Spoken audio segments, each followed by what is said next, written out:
When Cuba and the United States agreed to resume commercial flights, 10 US airlines rushed to get in on the act.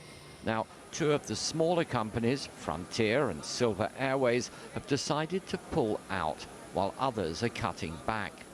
Yet according to official Cuban figures, 43,000 Americans visited the island in January, a 125% increase over the same month last year.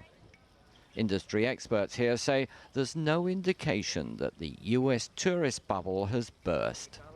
No, de ninguna manera. Las dos líneas Frontier. Not at all. The airlines are cutting back because they overestimated the number of seats needed. Also, they should have considered an early study by Visit Florida, which predicted that 1 million Americans would want to visit Cuba, but 60% of them would want to come on cruise ships. De esos interesados lo harían en viajes de cruceros. Cruise ships can now sail to Cuba from Miami, and this year the number of liners docking here has risen dramatically. Earlier this month, Florida-based Norwegian Cruise Line became the latest to sail into Havana Bay. Cuba has been off limits for 50, 60 years, and I think it's time that Cuba becomes an integral part of cruising out of Port Miami and out of other ports throughout Florida. For decades, Havana was the forbidden city for Americans. Now those on board can see it briefly for themselves.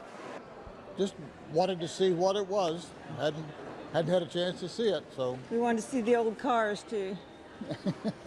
It's good business for the private classic car owners, while bars, restaurants and gift shops near the docks are also doing well.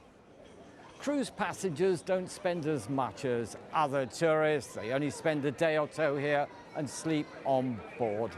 But Cuba's infrastructure is struggling to cope with so many tourists, and already there aren't enough hotel rooms to go around.